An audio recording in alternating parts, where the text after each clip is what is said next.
Mic check 1 2 1 2. Hi, 410.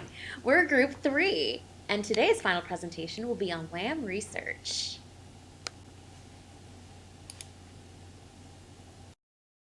All right, so on today's agenda, you will get to put some faces to the names. All right, so on today's agenda, you will get to put some faces to the names you've seen online all term long. You'll learn a little bit about Lam Research, get to read/hear or interview with Jane. So here's team 3. Since this is an online class, we thought we'd put some faces to the names. First up, we have Meredith. Woo-woo. Second, we have Brandon. Yeah. And lastly, you have my voice, Valerie. So here's team 3. Then a little bit about Lam Research. They are a producer of semiconductor equipment. They were founded in 1980 with headquarters in Fremont and offices and manufacturing facilities all across the globe. And they just recently celebrated their 35th anniversary. Yay! All right, so a little about our interviewee. Her name's Jane. She's currently a demand planner. And since Jane is quite camera shy, please enjoy this generic stock photo of her. So Jane, what type of forecasting efforts are you involved in? Well, I currently support sales and finance as a demand planner. And so sales gives us a forecast that has specific customers in specific regions in mind for that forecast. And then in addition, I have a kind of a different forecast that we call floats, burst tools. And this is a combination of sales and finance, giving me like a really generic forecast of what could potentially happen that kind of fills the gaps. They give us it's kind of like an update to the forecast every week, and we actually forecast 62 weeks in advance.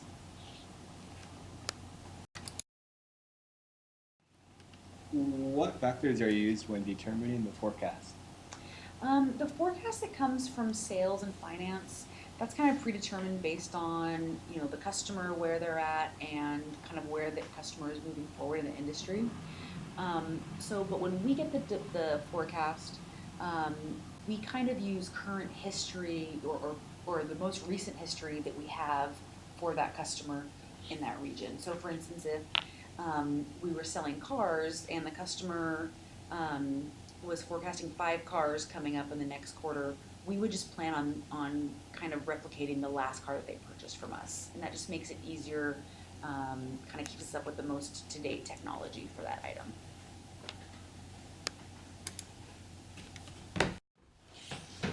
How accurate do you think your forecast is when hitting the floor? That's a really good question. We do a lot of metrics to try and figure that out, comparing forecast to what we actually sell for a quarter. And it's really hard because things fluctuate a lot. So because we also look so far out, 62 weeks out is pretty far. So within that time, you're gonna have a lot of fluctuation change based on what the industry is doing, what the customer is doing. Sometimes they order things from us for a certain location, which determines the type of options they have on that tool. But then, they could decide, oh, wait, no, we're going to build this at a different location. So changing that item means that we also have to change the features. So hitting the forecast is really hard. I think at the end of the day, what really matters is that we're hitting the numbers, not necessarily exactly what we're trying to forecast.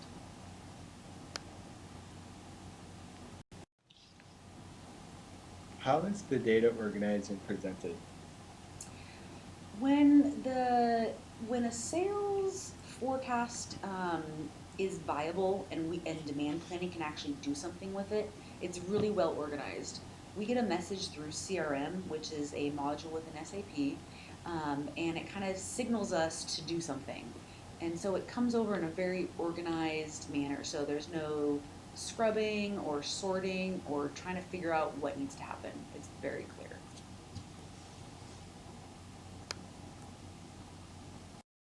So Jane, what types of software programs or tools do you typically use in demand planning? That's a good question because we use a lot and they all kind of interact together. So, our Phoenix is kind of like the finance side of things, and they kind of tell us how many dollars we'll be planning for. And then what happens is that sales enters that into CRM, and then CRM comes over to us into SAP, and we take that and kind of create the demand plan on the operations side.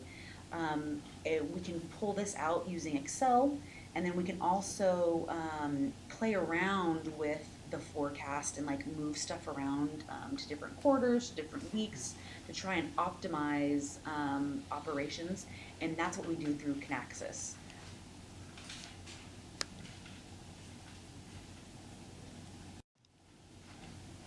So when it comes to data, how do you get your raw data and how much scrubbing is actually involved in the process?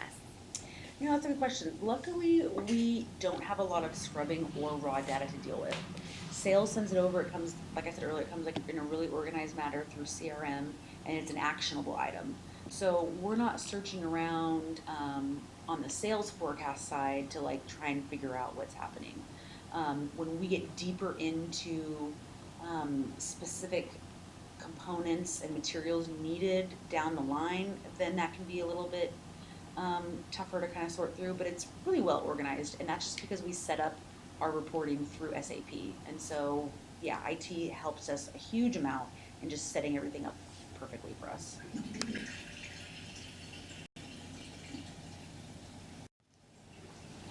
So what other teams do you work with in these efforts to data mine? So, we work with a lot of teams. I mean, it's pretty expansive. So we definitely work with sales op and finance. Those are kind of like the first people that we work with. Okay. Account team sometimes has to get involved because they Thanks. really are more in tune with what the customer actually wants. So sometimes we can get information from them. Marketing and the business units are kind of like guiding us in maybe newer stuff that's coming down the line, or maybe things that aren't as sure or high volume, and they kind of get involved when it comes to those things. So yeah, but a lot of teams throughout the company. There is no I in team.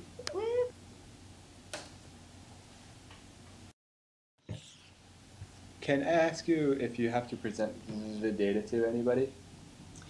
Typically we don't have to present the data. I mean, there's definitely kind of conversations around the information, but just plain Excel format is totally acceptable and widely used. I think when it comes to presenting the data, that's more like if sales were doing a meeting, and they wanted to show like the whole quarter, what the forecast was like for the whole quarter, then that would come into some kind of graph. But luckily, I don't have to do that. That's awesome. Yep. What kind of problems do you run into and how do you resolve them? Very strategically. Because we work with so many different groups, we're definitely like a focal point for these groups. They definitely come to us with a lot of problems that we have to solve for them. So it's not just about, entering data and this and that. There's definitely a lot of problem solving that goes in with this job. Um, some of the issues that come down the line are errors within the forecast. So for instance, our sales forecasting team maybe didn't put in the right option here, or didn't, you know, really define what was needed for that forecasting, and that kind of mess up our planning down the line. So we have to work with sales to kind of resolve those issues, and we have weekly meetings kind of surrounding those types of issues. When it comes to capacity restraints, you know, we can't always meet the forecast, and so um, if we have a forecast that's huge that we can't meet, then there has to be conversations with manufacturing and hey, how are we going to meet this type of demand? Also, like I said earlier, customer requirements change throughout the year. So what we're forecasting might not be what we're building, and so that creates churn within our group, and we have to kind of just roll with the punches on those. Um, Also, we've had natural disasters at customer sites, which means that forecast for that customer at their site has to get moved somewhere else. And so the customer is scrambling, running around trying to recover for those types of situations. But generally, we work really closely with sales ops, finance, and manufacturing to make sure that we're hitting our numbers.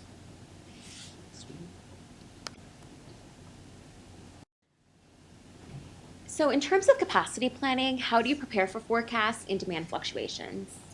So we definitely have a certain capacity per quarter, and we have to kind of strategically allow room for fluctuations because we know they're coming. That is for sure.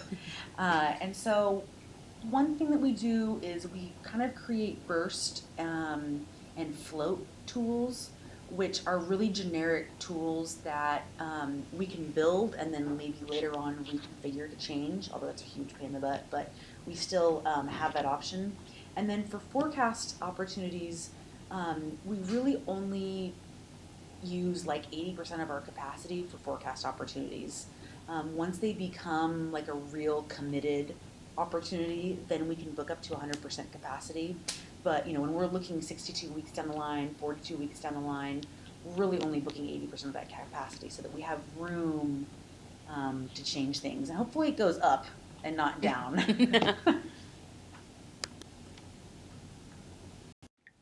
So, when it comes to technology and how quickly everything is evolving, how do you manage these new innovations and new product forecasting? And how does the company decide how to do so and what products to actually go with?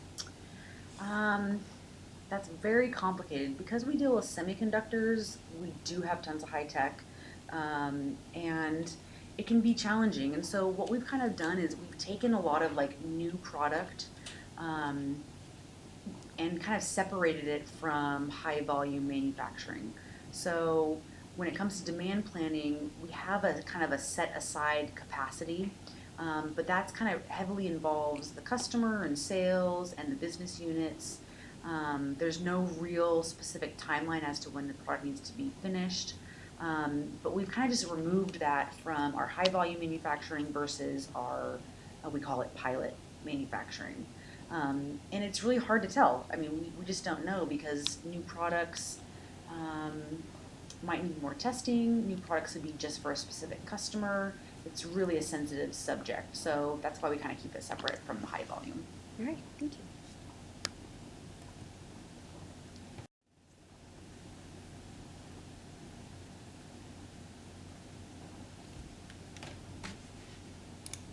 To visually break down everything that we've talked about, we created an overview flowchart, basically to show you how it goes from forecasting to final product at Lam Research. First thing that happens is that by using Phoenix and CRM software, the finance and sales team comes together to create a forecast. This forecast then goes down to the demand planner. And then from the demand planner, it goes down to the procurement plan and the capacity plan. So each one of these routes uses an SAP software, and the SAP software uses Connexes. All right, Team 3 is forecasting a great summer. Thanks for for watching. watching. Bye, Forte! Bye. Bye.